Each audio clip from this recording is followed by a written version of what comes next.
Arsenal are where they are right now because of Mikel Arteta. Welcome to the Football Show. My name is Umisi Daniel Chukwuemeka.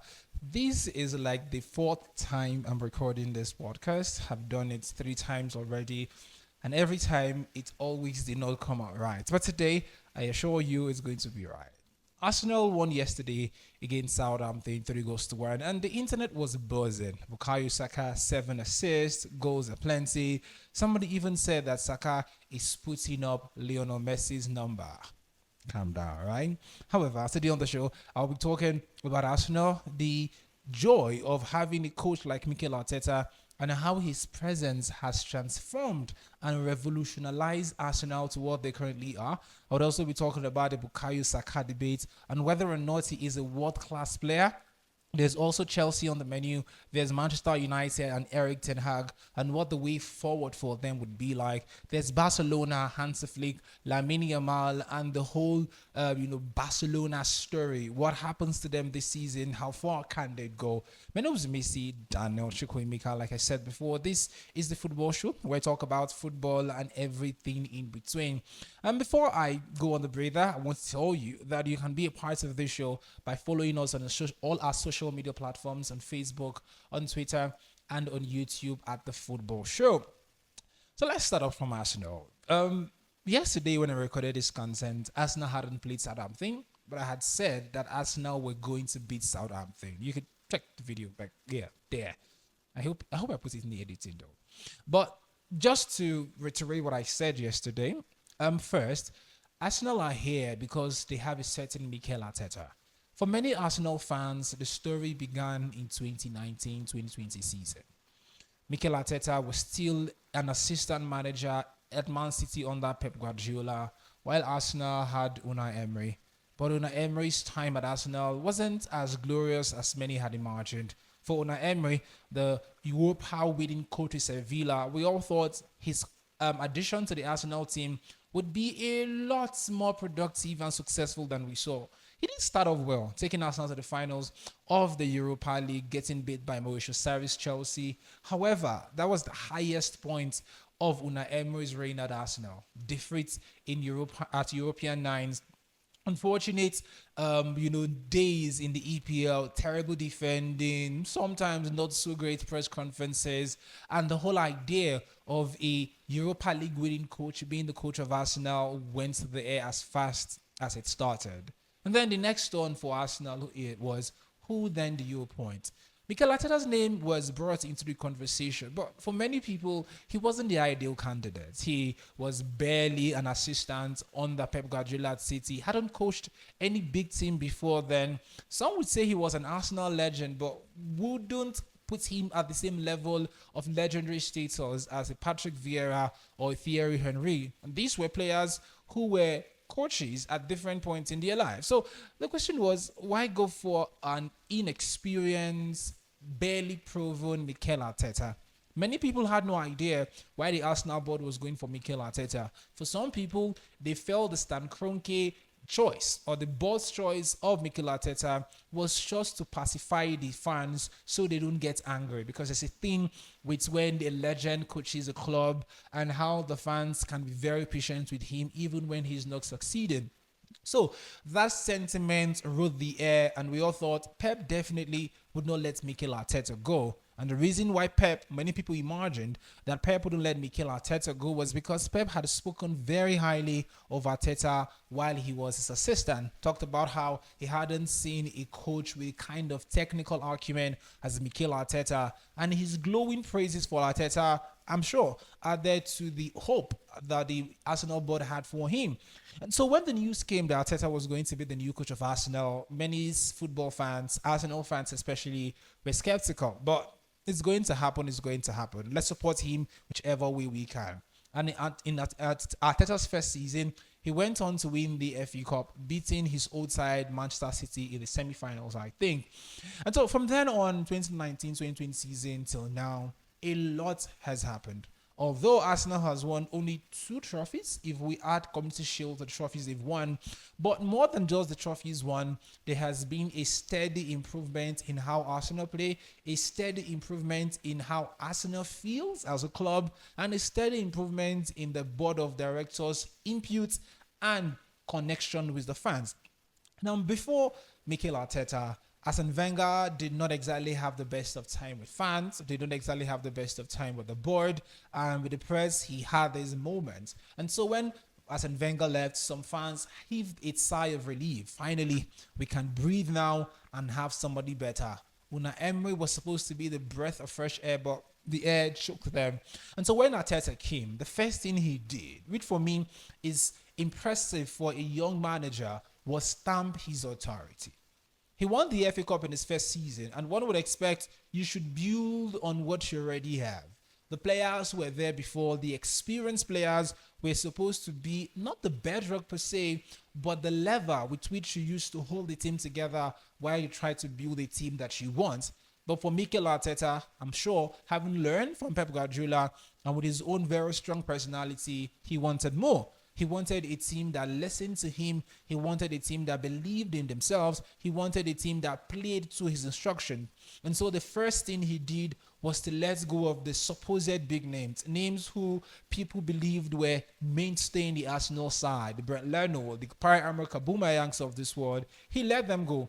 Although I was part of the critics who said it was unfair and inhumane of Mikel Arteta to easily let these players go because of how much they've done, I also was part of the people who said Arteta could not handle big figures in the dressing room. But who was I deceiving? He was an assistant manager to Pep Guardiola at City, and they had a lot of big name players. And even with those big name players, Mikel Arteta, we've heard stories, was very influential with the players. So, in hindsight, I don't think his decision to let go of those players was because he couldn't deal with big name players. In hindsight, it is clear to me now that Arteta let go of those players and acted the way he did because he knew what he wanted, and what he wanted had to be gotten whoever, no matter whose ox is God. And many names were God. That was the first step for anybody who was a keen observer of football to know this man would do well. Although, I should also add here that sometimes when coaches make such drastic decisions, it doesn't often go well for them, especially when the coaches or the board of directors or the owners of the club are not as patient as Arsenal's board. But here's something else Mikel Arteta did, and I think that if you look at Arsenal so far in the past 5 seasons, I'm thinking this might be a direction for most clubs across the world. Not hiring your legend, but giving your coaches time to build a team that can compete. Before now, we saw teams like Chelsea and even till now, teams like Manchester, Real Madrid, sack and hire coaches at will so long they are not performing. And for Arsenal, they thought, we've had Arsene Wenger for years. Why don't we stick with somebody? And the only reason they could do that was because Mikel was making changes. In addition to the changes in players and personnel, which is quite important, because I've heard a lot of football managers talk about the importance of having a united front in your dressing room. They've talked about how you can't go as far as you want to go if your dressing room doesn't believe in the ideas you share with them, and if the players do not feel like a family. So Mikel Arteta's first job was to say to those old guys, please be done away with. I don't want you anymore. These are the players I want to work with. But other than that, he created a connection again with the fans. Last season, I remember after the final game where Arsenal had won and City won theirs, meaning City would win the league, and fans at the stadium, when the captain of the side, Martin Odegaard, was speaking, we are very excited. I saw the glee in their eyes. I saw the happiness in their eyes. Despite the team not winning the league, they felt connected with Arsenal again. Something that had been missing for a while, Mikel brought back. Also, if you see players converse in interviews they've done on different platforms, there seemed to be a family feeling around them. Either it was Ramsdale and Saka, or Saka and Martinelli, or William Saliba and Gabriel Morales. There is a feeling of family around Arsenal. Something that teams like City, teams like Barcelona under Pep Guardiola, teams like Real Madrid, and even Manchester United under Sir Alex Ferguson used to have. The feeling that we would die for each other on the pitch, it doesn't really matter. Mikel brought that. Something you probably will go, does it really matter? Yes, it does. It does because football is more than just what happens on the pitch. Football is also what happens outside of it. And if the things that happen outside of the pitch are not good enough, they will definitely reflect on the things that happen on the pitch. And so for me, Arteta did that extra work of building a united front in his dressing room, but also ensuring that the players, the football club, and the fans were in a very beautiful symbiotic relationship. In addition to Mikel Arteta's beautiful things, the other person we often don't talk about enough has to be the Kroenke family. Now, if you remember, some 10 years ago, Stan Kroenke and the family were a heated bunch. Remember when Aliko Dangote wanted to buy Arsenal some years ago, where there were issues about Stan Kroenke not giving enough money to Arsene Wenger for him to buy the kind of players he wanted to recruit, and the whole, wanting to build Emirates just for their pockets and all of those things. There were even times at some point, some seasons before, where fans wanted the Kroenke out. However, Mikel changed that. He took the Stan Kroenke for being hated, vilified owners to being loved again. He took them from, I do not want to see you at the stadium, to, I really want to see you at the stadium. And it also helps for Arsenal and Stan Kroenke and the Kroenke family generally that at the other side of the divide, somewhere in Manchester, there was the Glazer family that were just awful at what they do. While Stan Kroenke had his issues with Arsene Wenger, had his issues with the press, had his issues with the fans, he wasn't, some would say now, as terrible at what the Glazers had. So for Mikel Arteta, he achieved different things. First, he stamped his authority in the team. Secondly, he ensured the fans and the team became one family again. And I'm emphasizing on this part because it is something that football fans know. When you feel your players are coming to give 150% on the pitch, as a football fan, you love them even when they lose. There is a connection that happens when fans see their team giving 1,000% every damn time. When they see them cover every blade of grass, irrespective of their position. That's why, for example, when Arsenal fans throw shades at Gabriel Martinelli, the coach doesn't put him on the bench. He starts him because although he isn't scoring goals, he is giving 120% on the pitch. That is what a team and every fan wants. Are you giving me 1 million every time? Can I see you sweating for the team? Can I see you doing defensive job even though you're not a defender? Can I see you going to attack even though you're not an attacker? Can I see you do everything it takes for this team to win? That is what Mikel Arteta has brought. And there's also the fact that Mikel has improved this team significantly. Now, if you check the points average, the points accumulated per season after Mikel Arteta took over, it has progressively increased from 56, I think, to 61, to 69, to 84, to 89.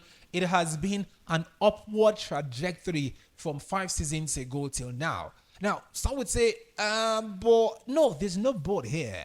What you're seeing is a manager who has consistently made his team better.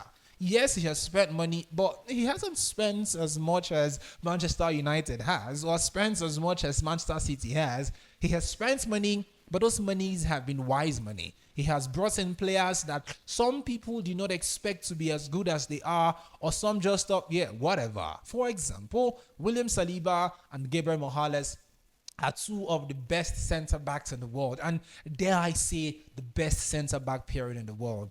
And Mikel Arteta did that. We could talk about the defensive coach, but Mikel Arteta did that. I remember when Arsenal used to be very terrible defensively, where they were so lightweight team could run past them with ease. Right now, you dare not go at Arsenal's defense and not feel your bodies sweat break out of your head. And that's how good Arsenal has been. That's how good Mikel Arteta has been. Beyond just bringing on loan players and refining them, he has also ensured that his team plays like a team. Bukayo Saka under Unai Emery, although was still young, wasn't this prominent. And I'm sure if anybody had told you, dear listener, that Saka would be this good if you saw him when he started as a left back under Unai Emery, I'm certain you would have said, hell no. Even Thierry Henry, when he was having a conversation at the CBS studio, said, I saw Saka, but I never knew he could be this good. And that's how good Mikel Arteta has been. He took a boy who we never really expected a lot from and made him the kind of player he is today. He took William Saliba, Gabriel Morales, Ben White, and even David Raya, and to an extent, Aaron Ramsdale from Sheffield Wednesday to Arsenal, and turned these supposedly somewhat average players or slightly above average players to world beaters. Now, some would say, can they start in the big teams? But I don't really care if they can start in any big teams. Are they doing the things on the big stage? Yes, they are. Now, you might say, but they've not won anything. Calm down. In the words of Bukayo Saka, this is their season. And I strongly believe it, that Arsenal season is here. And just watching how they performed yesterday against Southampton, watching how they dispatched Southampton, and you begin to understand the genius of Mikel Arteta. And I'm sure somebody goes, dude, you're talking about Arteta too much. I can't help but talk about a man that took Arsenal from obscurity to prominence. I can't help but talk about a man who is actively competing with Pep Guardiola in the league. You have no idea how difficult it is to compete against Pep Guardiola. In Pep's history as a coach, only two managers have been able to win the league of him: Jose Mourinho and Jurgen Klopp. No other manager have been able to beat him to it. Klopp was once at Bayern, when was at Bayern, once when was at Man City, and Jose Mourinho when was at Barcelona. Other than that, he has dominated the league so well, so consistently, that any team that wants to beat a Pep team has to be good. And Pep, for a manager that good to say Arsenal are a boogie team, these guys are freakishly good, boy, you've got to give Mikel Arteta the praises.